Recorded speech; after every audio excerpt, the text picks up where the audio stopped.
Ladies and gentlemen, Good evening. Are you ready? Okay, here we go. You're listening to the Deal Room Podcast. Join us as we bring you the inside scoop on business sales and acquisitions. Get across trends in the area and hear the industry's best recount their real-life tips, traps, and experiences. Now, here's your host, Joanna Oakey. Hi, it's Joanna Oakey here, and welcome back to the Deal Room Podcast, a podcast proudly brought to you by our commercial legal practice, Aspect Legal. Now, today, get ready to be swept away in another insightful episode of our much-loved Innovation series. Let's face it, innovation is the beating heart of every successful business. And in the world of business broking, an industry that shapes the lives of entrepreneurs and business owners as they navigate the thrilling realm of buying and selling businesses, innovation becomes an absolute game changer. So stay tuned and buckle in for another Innovation series episode right here at the Deal Room Podcast. Here we go. Blake, a huge welcome to the Deal Room Podcast. It's absolutely fabulous to have you on the show. Thank you so much, Joanna. It's nice to be here and looking forward to the chat. Brilliant. Okay, wonderful. Now, look, I guess before we get into some of the topics that I really want to dig into today around innovation, why don't you just kick it off by giving us a little bit of backstory? So when did Flippa start? Why did it start? What was the opportunity that was in the market that it was looking to solve? Yeah, so Flippa is a lot older than most people think. So Flippa's been around for nearly 15 years, believe it or not. And Flippa is a marketplace to buy and sell online businesses. So imagine 15 years ago, how many online businesses there were and how many had reached a stage, a size and traction that mattered to investors and potential buyers. The short answer is probably not many. But the founders of the business were ahead of their time. And the reason for that was, and sometimes the greatest businesses do come about as a function of either other businesses or some activity in the market that they can capitalize on. And so in this particular case, the business spun out of a forum. The forum was called SitePoint, and that forum is still around today. And SitePoint was a developers community. And so developers are obviously early adopters. They're often builders of businesses and or tech in their own right, of course. And so what they noticed was that within this forum that they had started, people were trading. And so the forum was there to share learning materials. And it ended up becoming a marketplace because what happened was those developers would say, hey, I built an app. It's making money. Does anyone want to buy it? And inevitably what happened was people did. And so as a function of that, we had this fast growth community that was doing exactly what is happening on Flippa today. So they then spun that out alongside another marketplace. So they are prolific marketplace entrepreneurs. The first one they spun out was called 99 Designs. I know that business that recently exited to Vistaprint. And the second business they spun out was the one we're talking about obviously here today, which is Flippa. And so the problem that it solves is two things. One, acquisition entrepreneurship has been around for a long time. People buy companies, but they do so in very fragmented environments. They do so without the assistance of sales data and benchmarking, without the assistance of insights, without the assistance of an end-to-end negotiation flow and or funnel. And then the second problem is that most business owners don't actually know how to exit, where to exit, or even that there is supreme amounts of buyer liquidity available in the marketplace. And so therefore, the marketplace solves the problem of exiting and owning. And it now does that globally, and it does that to the tune of 12 to 15,000 transactions a year. Absolutely amazing. So, and I think it's sort of an interesting story that you started in Australia, but there's a large US presence now on the website of the businesses in the marketplace. What's the reason for that? Yep. Look, I think there's a few things. One, the Australian entrepreneurial community is obviously fast growing and it's really dynamic and it's super successful, but it's just not as big as what you get throughout the US and what you get throughout Europe and the UK. And so as a function of that, we had a marketplace which was satisfying entrepreneurs, owners, and investors. And the risk appetite of an American investor, owner, operator, and entrepreneur is for the most part bigger in number and bigger in quantum than, and quantum being the value that they can afford of a deal. It's just bigger. And so if you're going to be a fast growth, thriving business and marketplace, you go where the opportunity is, and often that opportunity just comes to you organically as well. And so Flippa is an Australian-born company. Our HQ is still Melbourne, Australia, but by nature of the very large ecosystem of entrepreneurs and investors being predominantly North American, that just happens to be where the vast majority of our revenue is derived. Fascinating. Okay, now I want to turn to talk about, innovation more broadly, but first maybe looking at AI and then we'll move further than that. But we've got a quote from you last week talking about the AI algorithm successfully matching an impressive 106,000 buyers to 1,000 different businesses for sale, resulting in the last month the AI recommender being responsible for $5.5 million in deal value. That's probably $5.5 million US, I'm guessing, in deal value. So tell me, how is Flippa using AI? Has this evolved? Obviously the world seems to have evolved in terms of AI just exponentially in the last, few months, when AI is now taking center stage of every business owner's discussion point. How long has Flippa been using AI? How have you implemented it? What does the future look like? We began using it. We deployed the product in February. We've been building the product for about 3 to 6 months. The idea came on about 6 months ago, and then from there, it was a matter of building. Now, we have always been in the business of matching. The problem with matching as a concept, though, is it required historically for the buyer to demonstrate huge amounts of intent. So they had to tell you exactly what they were looking for in order to match them to relevant businesses.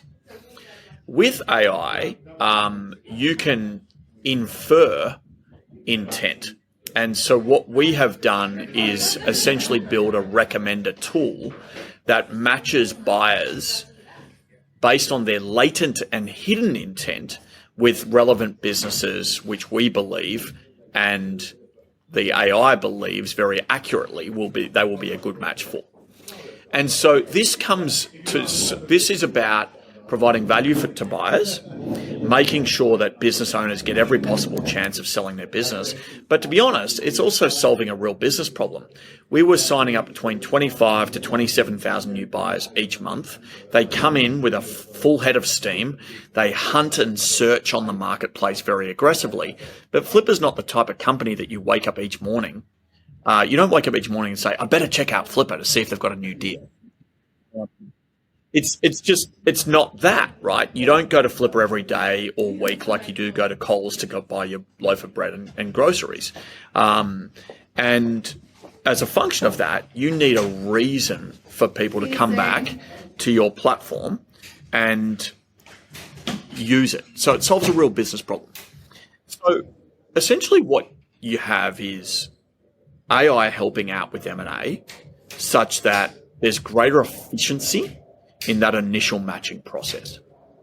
And so traditional methods have relied on professional networks and CRMs.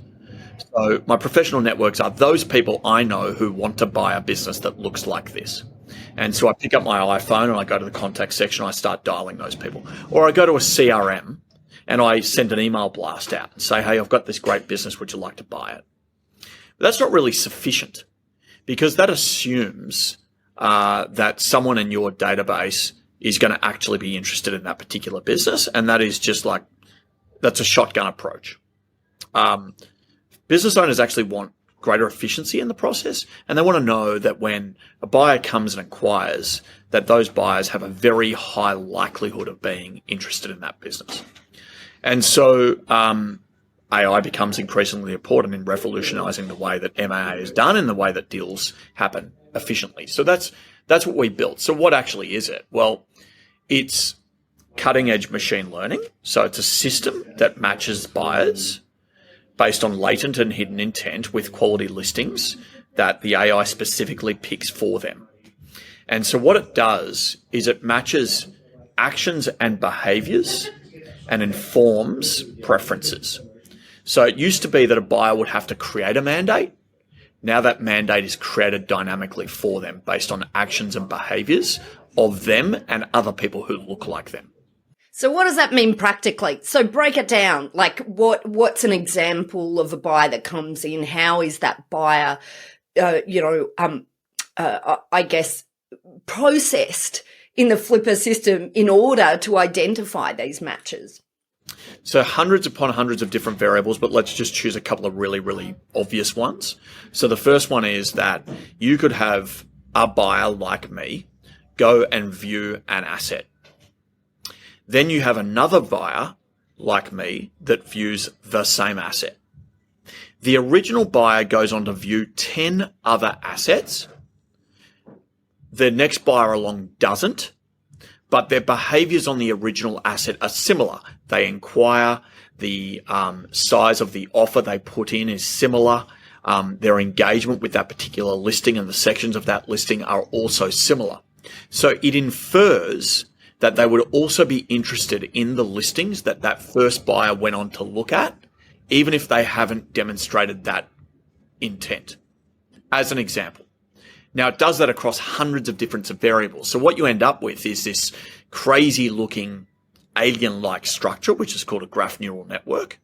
And where there is density, that's showing all of the buyers who have got very similar traits to each other. And then when there's distance between those buyers, it shows that they're entirely different in what they would want to look at and buy.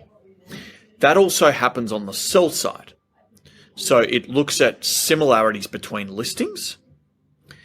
And once you do this across hundreds upon hundreds of thousands of buyers, Flippa has over 1.5 million registered buyers.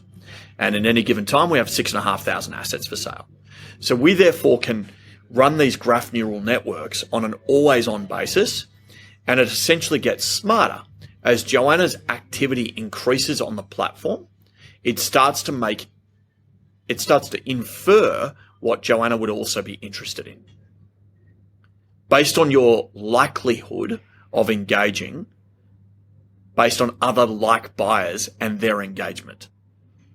And so it just keeps on running that. And so each week you've got approximately 100,000 matches happening in real time. And what's interesting is we knew we could build it. It would take some time to get the machine learning frameworks working because it actively learns. But what we needed to see was the data.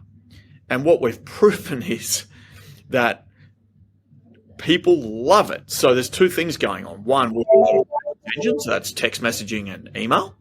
And so the open rates, we send hundreds of thousands of emails a week, but the open rates on these emails are consistently extraordinarily high, 70%, which is world-class. The click-through rate is above and beyond 15%. Most people would say a 2.5% click-through rate was good. And then the engagement with the listings has skyrocketed. So we've seen more negotiations on our listings than ever before. And as a function of that, our business owners who we represent on the platform as a marketplace are excited because they're seeing more activity on their listings. And so everyone's kind of happy. The buyers get to see relevant stuff. The sellers get to sell to a relevant buyer. And then Flippa's happy too because we take a success fee. Love it. Just amazing. And tell me, how long has the AI component been live for? Went live on February 5th, and we're in version 4 and a bit because it's like 4.1, 4.2, 4.3. And so that's as we add more variables. And sometimes you remove the variables because it gets inaccurate. And so we've been adding more and more variables into the mix. And the variables include keyword data, right? So I list myself as a private equity buyer who is looking for e-commerce assets that are predominantly direct to consumer, and I like the category of health and wellness.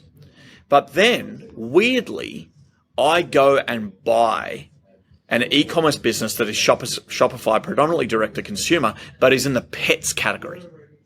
Okay, so you told us you wanted health and wellness, but you just proved behaviors differently the way you identified yourself.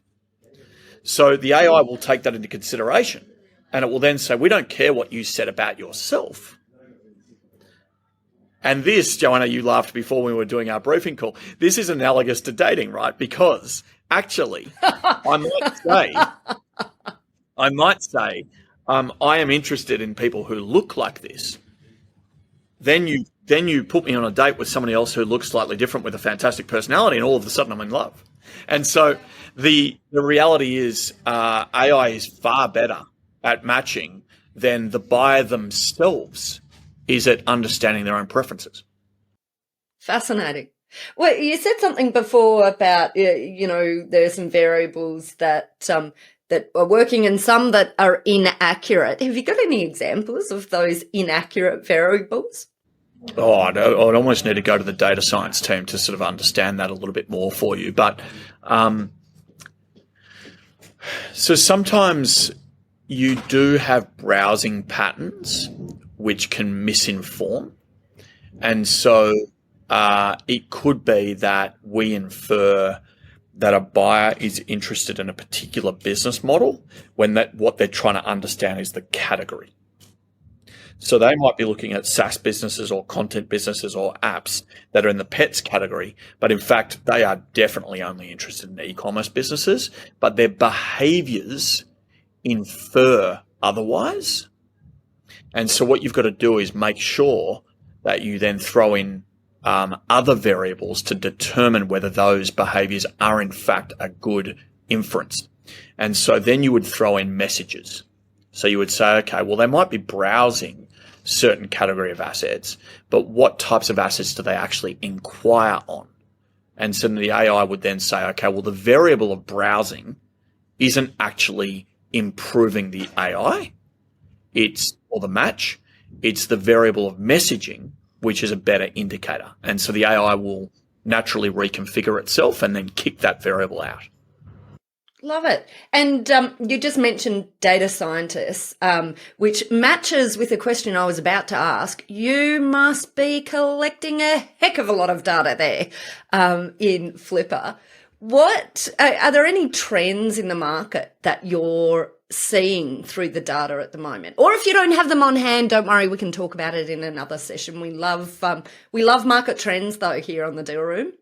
Yeah, we certainly have a lot of data. I mean, what I would say is, other than the super sophisticated AI, the trends around buying and selling businesses are kind of quite predictable, that you and I could get in a whiteboard and just, hey, what's the state of the economy? What types of categories would be interesting to people? And you can kind of guess it, and the marketplace will tell you similarly. And so let's face it, we're in a high inflation environment and you're in a high interest rate environment. And so as a function of that, people are looking for more predictable industries that have a history of being recession proof and that have a history of being good performers regardless of the state of the economy. And that's what our buyers will go and seek. So they will look for finance related websites. They will look for categories like health and wellness, because people typically still will look after themselves in times of need. But maybe luxury goods orientated assets are less preferable right now. So yes, we have a very, very...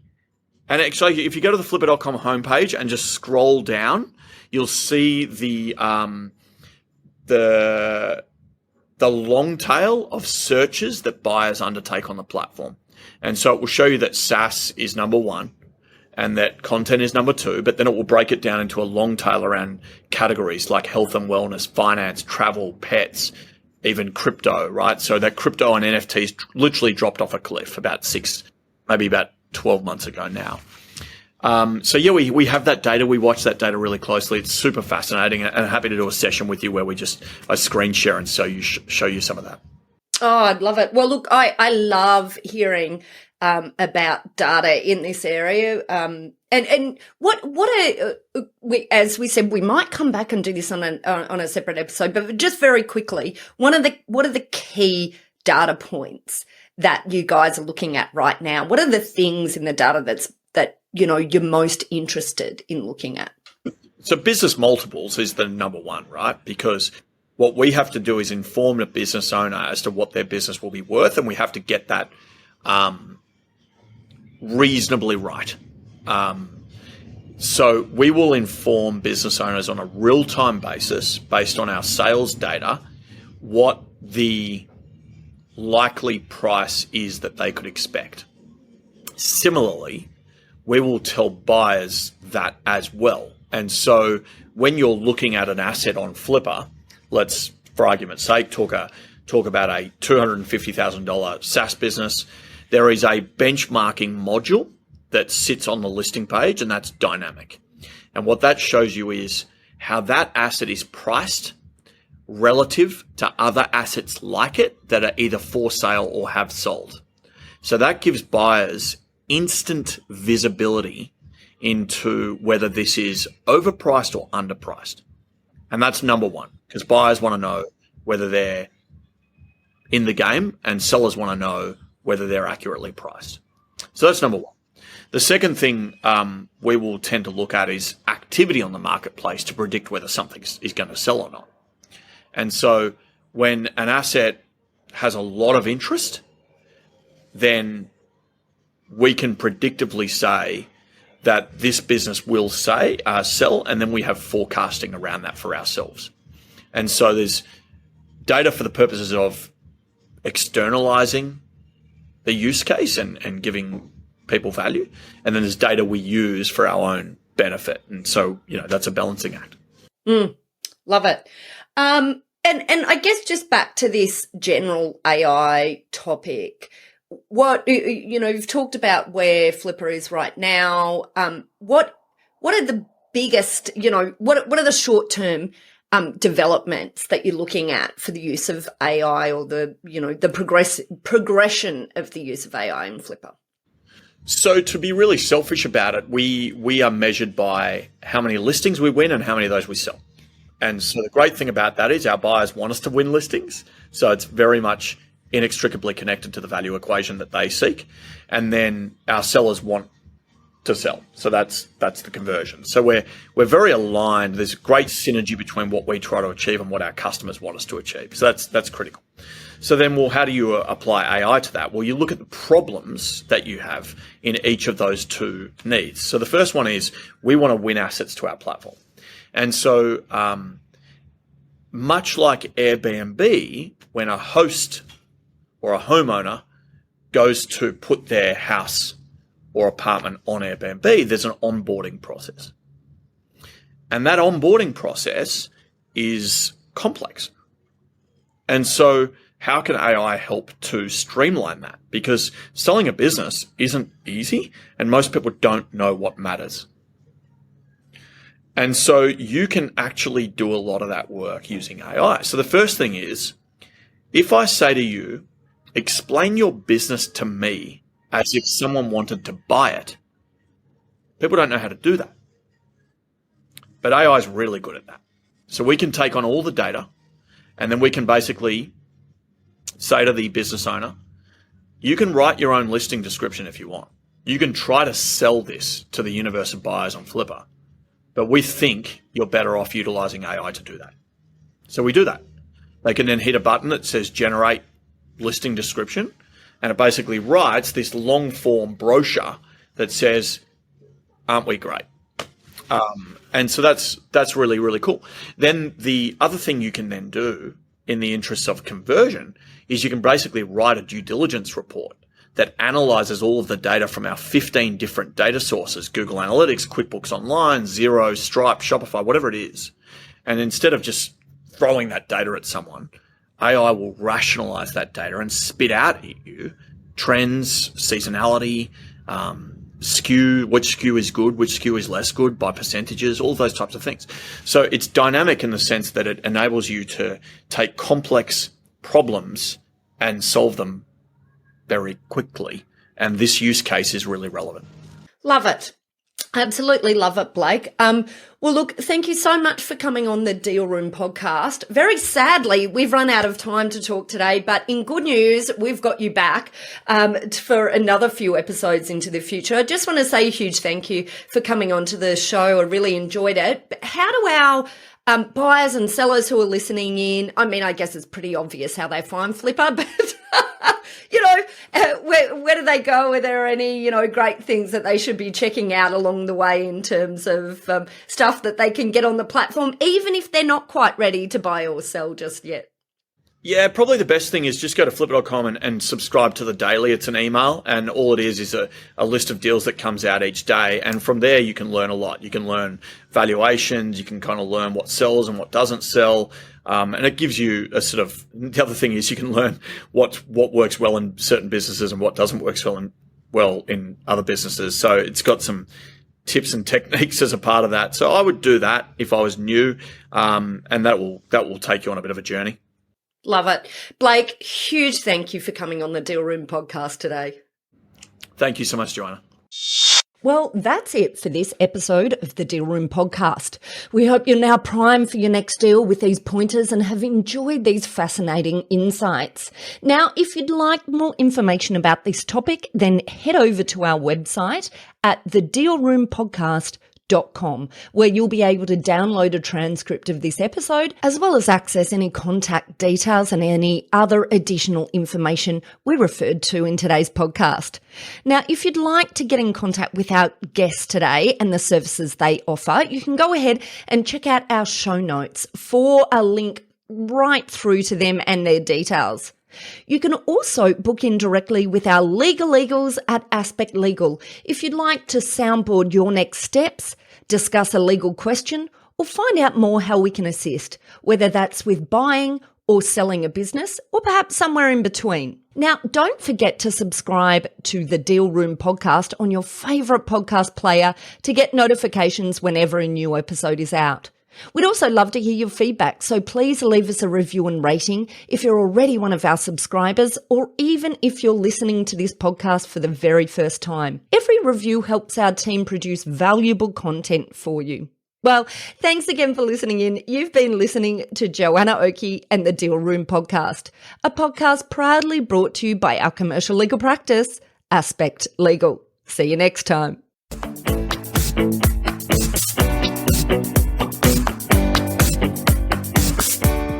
Aspect Legal has a number of great services that help businesses prepare for a sale or acquisition, to help them prepare in advance and to get transaction ready. We've also got a range of services to help guide businesses through the sale and acquisitions process. We work with clients both big and small and have different types of services depending on size and complexity. We provide a free consultation to discuss your proposed sale or acquisition. So see our show notes on how to book a time to speak with us, or head over to our website at aspectlegal.com.au. Ladies and gentlemen. That will conclude this evening's entertainment. Thanks for listening to the Deal Room podcast. To find out more about this episode and other episodes in the series, check out the show notes or head over to our website at thedealroompodcast.com.au.